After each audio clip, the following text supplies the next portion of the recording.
dari Prodi S1 Manajemen Pendidikan Universitas Negeri Surabaya dari kelas 2023C dengan NIM 060. Oke, di sini saya akan sedikit menjelaskan tentang manajemen konflik dalam organisasi pendidikan. Organisasi sendiri itu merupakan satu kesatuan dari beberapa individu yang kemudian menjadi satu kelompok dengan tujuan bersama. Itu sudah merupakan ruang lingkup terjadinya konflik antar individu yang terlibat di dalamnya dalam proses mencapai tujuan bersama yang dikerjakan secara kolektif oleh anggota organisasi tersebut.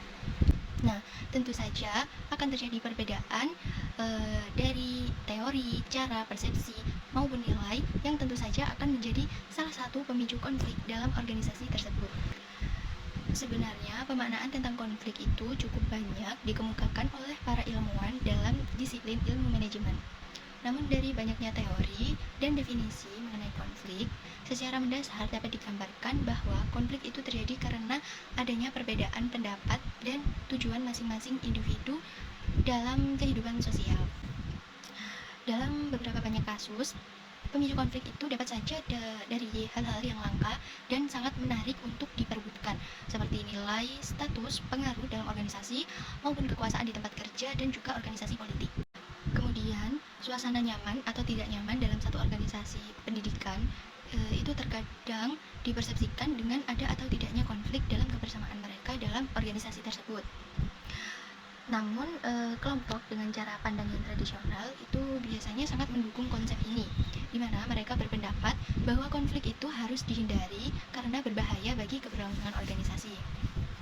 Terkadang, status kepala sekolah atau kiai di pondok pesantren itu ketika mereka itu terlalu powerful atau terlalu berharismatik, itu juga berdampak besar terhadap kondusivitas suatu lembaga pendidikan. Namun, dalam perkembangan ilmu pengetahuan, teori kelompok tradisional itu tersebut mulai dibantah oleh kelompok yang interaksionis. Nah, kelompok interaksionis ini itu berpendapat bahwa konflik itu harus diciptakan dalam sebuah organisasi karena munculnya konflik akan selaras dengan efektivitas kinerja anggota dalam organisasi tersebut. Secara sederhana dapat digambarkan jika terdapat suatu konflik dalam organisasi itu berarti adanya ide, gagasan, dan nilai yang diperebutkan untuk mencapai tujuan dalam organisasi tersebut. Sedangkan ketika di dalam organisasi itu tidak ada konflik, tanpa konflik, jadi anggota organisasi itu hanya bersifat pasif dan menunggu instruksi dari pimpinan saja. Begitu. Lalu dalam sebuah organisasi akan muncul beragam kepentingan yang dibawa oleh setiap individu maupun kelompok yang menjadikan mereka sebagai pelaku utama munculnya sebuah konflik, yang pada akhirnya semua pelaku yang terlibat dalam konflik tersebut akan mendapatkan dua pilihan terkait dengan penyelesaian konfliknya. Yang pertama itu dapat jadi diselesaikan dengan ada atau tidaknya pihak ketiga dan akan membawa dampak positif dan juga bisa membawa dampak negatif terhadap organisasi tersebut. Kemudian yang kedua itu konflik tersebut akan berlarut-larut dan tidak ditemukan solusinya walaupun sudah ada campur tangan dari pihak ketiga, sehingga itu dapat memberikan dampak negatif kepada seluruh tatanan sosial yang dihuninya. Dalam organisasi pendidikan seperti sekolah, penyebab dari konflik tentunya sama saja dengan organisasi lainnya, seperti perbedaan pendapat mengenai penerapan kurikulum, praktek pembelajaran, penerapan disiplin siswa, topoksi guru, dan berbagai perbedaan persepsi lainnya. Itu akan menjadi sumber konflik yang perlu diorganisir secara baik oleh kepala sekolah selaku sebagai manajer dalam sebuah lembaga itu. Kemudian, apabila sumber-sumber konflik tersebut berhasil dikelola dengan baik, maka tentunya akan berdampak signifikan bagi kemajuan sekolah secara berkeseluruhan. Nah, di sini ada 9 teknik yang dapat diterapkan kepala sekolah untuk memanage konflik yang terjadi pada anggotanya, yaitu yang pertama dengan pemecahan masalah.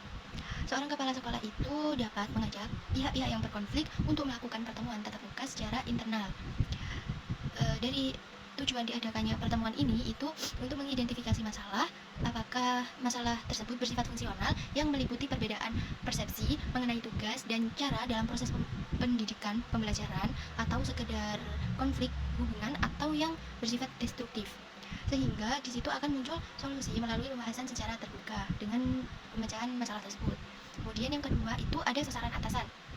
Pada teknik ini, kepala sekolah mengajak segenap guru untuk bersama-sama menciptakan sasaran bersama yang mustahil untuk dicapai tanpa adanya kerjasama masing-masing pihak yang berkonflik. Yang ketiga itu ada perluasan sumber daya. Apabila konflik yang terjadi di sekolah itu disebabkan oleh kelangkaan sumber daya, misalnya itu masalah honor, promosi, kesempatan promosi sekolah, pembagian ruangan guru, maka solusinya kepala sekolah itu dapat melakukan perluasan sumber daya yang masih kurang. Yang keempat ada penghindaran. Yang dimaksud dengan penghindaran itu kepala sekolah dapat membujuk pihak yang berkonflik untuk menarik diri dari konflik yang terjadi atau dapat menekankan pihak yang berkonflik dengan regulasi. Kemudian yang 5 ada penghalusan. Penghalusan ini dilakukan dengan sembari memberikan penekanan pada kepentingan bersama antara pihak yang berkonflik. Kepala sekolah juga dapat mengajak untuk mengabaikan arti perbedaan di antara anggotanya.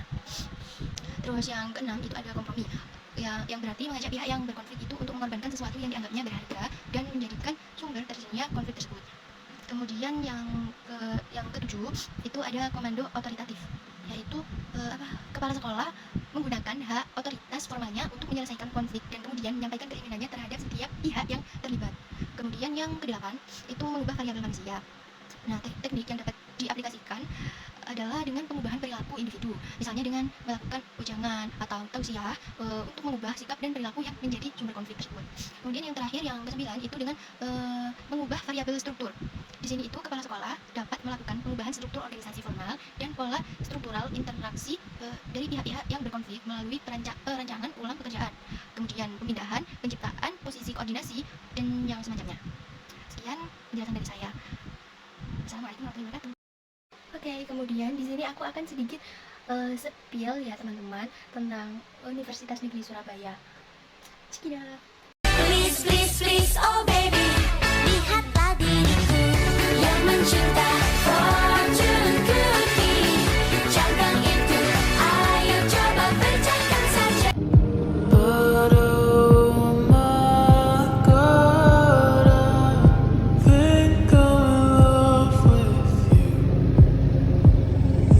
I think we could do it if we tried. If only the same. Nah, ini adalah fakultas aku, Fakultas Ilmu Pendidikan Universitas Negeri Surabaya. Dan di sini aku ambil prodi manajemen pendidikan karena ruang kerjanya itu bagus dan cukup luas juga. Dan di sini kalian bakal ketemu dosen yang baik dan kece-kece banget loh. Dan kita punya ruang kelas yang cukup luas dan cantik ya guys, dan pastinya itu sangat-sangat nyaman. Dan juga kita memiliki solidaritas yang sangat tinggi guys. So kalian yang pengen kuliah di UNESA, masuk di FIP aja ya guys, dan ambil prodi manajemen pendidikan. Siapa kita?